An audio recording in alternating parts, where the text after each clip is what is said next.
My heart is glued to Star Wars, but I've also had a deep love for Marvel. The movies, games, and toys have captivated me ever since I was a kid playing the ultimate Spider-Man game like clockwork. Their HasLabs have always stood out to me. They're these massive, bold figures. My all-time favorite, the Galactus HasLab. So when they announced the Engine of Vengeance, a part of it, they were speaking directly to me. And let me explain what I mean. Everyone else roots for the X-Men. I root for the Blob. Fans fight and scramble for the first appearance of Spider-Man, but I'm hunting down the first appearance of Arcade. And people build Iron Man armors for cosplay while I'm trying to figure out the best way to portray MODOK.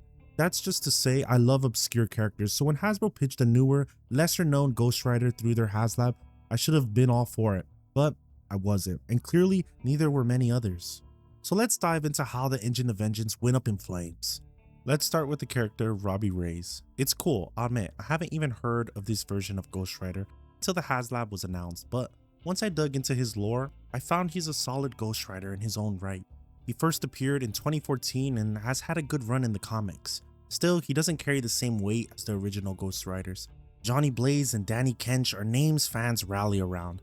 Robbie just doesn't have the same nostalgic pull. A common refrain during the campaign was simply, "Who is this guy?" A lot of people either didn't know him or didn't care enough. Others saw it as Hasbro giving the spotlight to a Ghost Rider most collectors would put low on the priority list. But some were hopeful that the stretch goals may put a spotlight back on the original Ghost Riders they love. And we always have to talk about the price of these failed HasLabs. It usually is a big component of why they end up failing. Hasbro was basically telling fans that the Engine of Vengeance was valued at $325, and that's before adding the standard $25 figure that came into the equation. That leaves the car and its accessories making up the bulk of the cost, but $325 for a model car, it's a hard sell. I feel fans have gotten used to getting these big bulky figures when they're buying Marvel Legends HasLabs. This one kind of feels like a large accessory even if it's a Ghost Rider, which is a big component of their lore. For comparison, just 2 years earlier, fans could back a Sentinel for the same price, and only a year before, and for $50 more, Hasbro offered the world-eating Galactus. Both of those felt monumental. This one felt like a heavy pill to swallow. And for international collectors, the situation was even worse. Import fees, shipping costs, and currency exchange rates pushed the charger's price far higher outside the US. What was already a stretch for American fans became nearly impossible overseas, cutting into the global backer base that other HasLabs had relied on. But you know Hasbro will find a way to rub salt in the wound with their next move. Hasbro was cooking up ways in their executive offices to push fans into backing earlier, like crowdfunding an item that wouldn't ship until it was fully funded and produced wasn't already enough of a commitment. They didn't want to wait until the end for you to decide. They wanted loyalty up front. So they dangled an early bird bonus, a human Robbie Reyes figure teased in front of hungry fans like candy. But here's the catch, it didn't back quickly enough. To earn this early bird, they wanted fans to back the project in its entirety. And when it didn't, they yanked it away. To many fans, this felt like a slap in the face. Imagine being Hasbro, taking away freebies because fans didn't jump fast enough, while competitor companies like Lego are out here handing out entire sets just for meeting spending thresholds in their existing retail stores.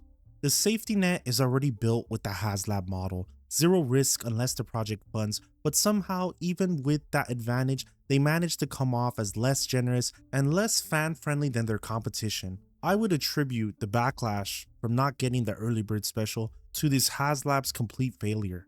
As the amount of backers started to bleed, Hasbro kind of backpedaled on their decision. They offered a consolation prize, an alternative head sculpt and neck accessory that could transform the existing Ghost Rider figure into a civilian Robbie Reyes. And don't get me wrong, it was a solid addition. I actually loved the idea, but the sting remained. After teasing fans with an entire figure, pivoting to just an accessory pack felt like a downgrade, and many collectors weren't willing to forgive that sight. The backlash froze the rising backer count and even bled some supporters as it was going. It looked bad for their image because it showed that if they wanted to, they could. They can make exceptions, they can add things if they wanted. So now they were in red alert mode, get their tiers revealed, boost engagement, and prove to fans that the high price tag is worth it before more backers pull out of the project. Now, the first tier revealed was Mephisto, set at a stretch goal of 12,000 backers. On paper, this should have been a slam dunk, but the execution left fans unimpressed. The figure lacked the detail collectors expected, offering lazy articulation, awkwardly designed feet, and no throne. Everyone was fighting for that throne during this time, which is why the new Mephisto now has a throne. And the amount of comments I read about the feet and it not being right, man, you guys hated that figure's feet. Well, all these things are fair points. For the price tag being charged, everything needs to be perfect. Now, the confusing thing is the second tier, which positioned itself into being the first tier. After the backlash, after seeing the lack of backers and the backers still bleeding, Hasbro revealed the Goblin Queen and positioned her at only 10,000 backers, lower than the original stretch goal. It showed that Hasbro was pivoting. They knew they were not going to reach those numbers and needed to lower the threshold to help fans recover their cost on this. They were trying to keep interest alive, and it was a great figure. The Goblin Queen is fantastic, an amazing pick for X-Men fans like myself. But the theming was wrong. She had nothing to do with Robbie Reyes, Ghost Rider lore, or the Midnight Suns. It felt like filler, a figure that should have been released through normal channels instead of tethered to a project already struggling with focus and identity. Hasbro could have leaned into the Ghost Rider world, figures like Lilith, Blackheart, or even other riders and their vehicles. It could have built real momentum. Instead, anything demonic was kind of the theme they were going for. Fans wanted to see other Ghost Riders or vehicles as stretch goals, something that would have fit the theme perfectly, but Hasbro wasn't interested in that, and honestly their representatives might as well have told fans straight out that's not what this HasLab is about. The first two stretch goals, while lackluster, were still two amazing characters that people wanted, which meant collectors who simply wanted Mephisto or the Goblin Queen as standalone had no choice but to go all in on an expensive HasLab tied to the base offering they didn't care about. It created a lose-lose situation. Ghost Rider fans felt underserved, and fans of the other characters felt exploited.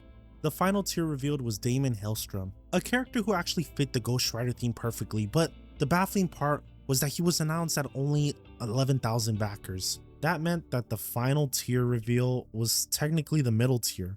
It made no sense, and it looked like Hasbro was just making things up as they went, improvising numbers out of desperation to keep the project alive. And it's obvious now in the future that they knew the worth of these figures, cause since its failures, we've gotten all of them except for the Ghost Rider. It just really felt like more of a deluxe figure wave in disguise than a cohesive HasLab. Compare it to Galactus, which was the perfect HasLab. The heralds tied directly into his story, the theme was airtight, and the package felt unified. The Engine of Vengeance, on the other hand, stumbled from the very start with the early bird fiasco and never recovered, backpedaling on tiers and scrambling to win fans back the entire time. Now for the most part, HasLabs reveal all their tiers, avoiding the confusion and sense of improvisation that plagued this campaign.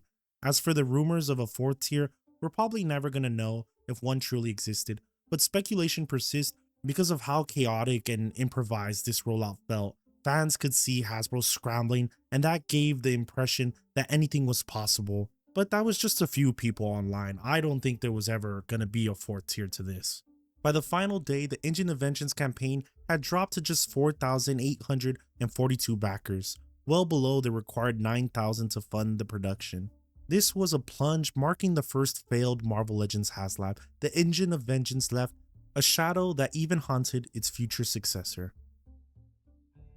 You guys have blown up this channel to 600 subscribers, and I can't thank you enough for the support.